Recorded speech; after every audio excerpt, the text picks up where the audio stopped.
And the ball's in the court of all Americans who consider this issue very important. And in fact, if you live in South Carolina or Texas or Michigan or Indiana, there are already steps being taken now.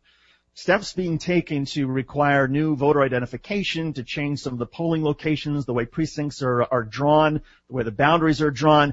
And a lot of us look at these steps and say this is an effort to try to disenfranchise minority voters, to make it more difficult for them to vote. And the difference now, as opposed to several days ago before the Supreme Court decision, is that now there's no recourse. That if you're in Texas or South Carolina and you believe that what your state legislature, what your Secretary of State is doing is patently unfair, before this decision, you could go to the federal courts, and the federal courts could step in and cite the Voting Rights Act and put an injunction and say, no, Texas, you can't do this. Now, there's nothing stopping Texas. That after the fact, you can still bring a lawsuit and say you're disenfranchised. But before an election, until Congress comes up with a set of guidelines, Texas, South Carolina, these southern states, they are now free to do as they please. Daniel Marins, your reaction to this decision? Well, David, I mean, on the one hand, first of all, they did only strike down Section 4, which is the ability for Congress to create that formula determining which states would be required to go through this pre-clearance process. They didn't invalidate Section 5, which is the idea of the pre-clearance process itself. And my instinct, David, is that were it not for the fact that we have such a horrible, rotten, despicable Congress right now, and specifically I'm thinking of the Republican House of Representatives, though the Senate Democrats sometimes give them a run for their money, this idea is not entirely problematic because, as you mentioned, David, some of these Midwestern states that don't have the same history of virulent racism have done things that are just as racially discriminatory in recent years to crack down on voting rights.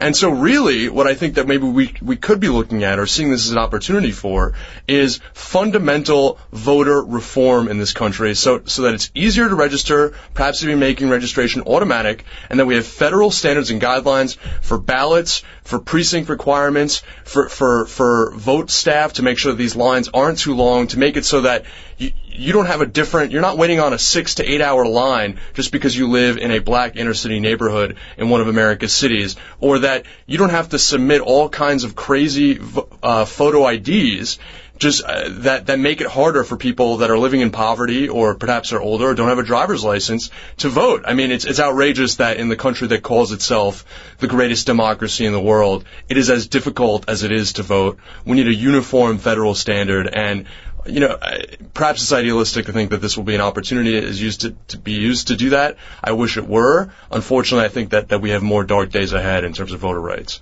I agree. I think there are dark days ahead. And folks, you know, if you want to take action, this is a reminder that the way the federal judiciary is going, the way the Supreme Court is going, so many of these issues are being returned to the states. And it may be an easier battle for conservatives and for folks who have a pretty, I think somewhat a racist view on this and the way they approach these issues. It may be easier for them to win this in a place like Texas, where it's just Texas as opposed to the federal government weighing in. But nonetheless, if you're in Texas, if you're in South Carolina or Alabama or Mississippi, this is the time now to try to discover who your legislatures, representatives are, who represents you in your particular county or your town, because they now have the power really to redefine this debate, and that's where this battle is increasingly being fought, whether that's helpful or not.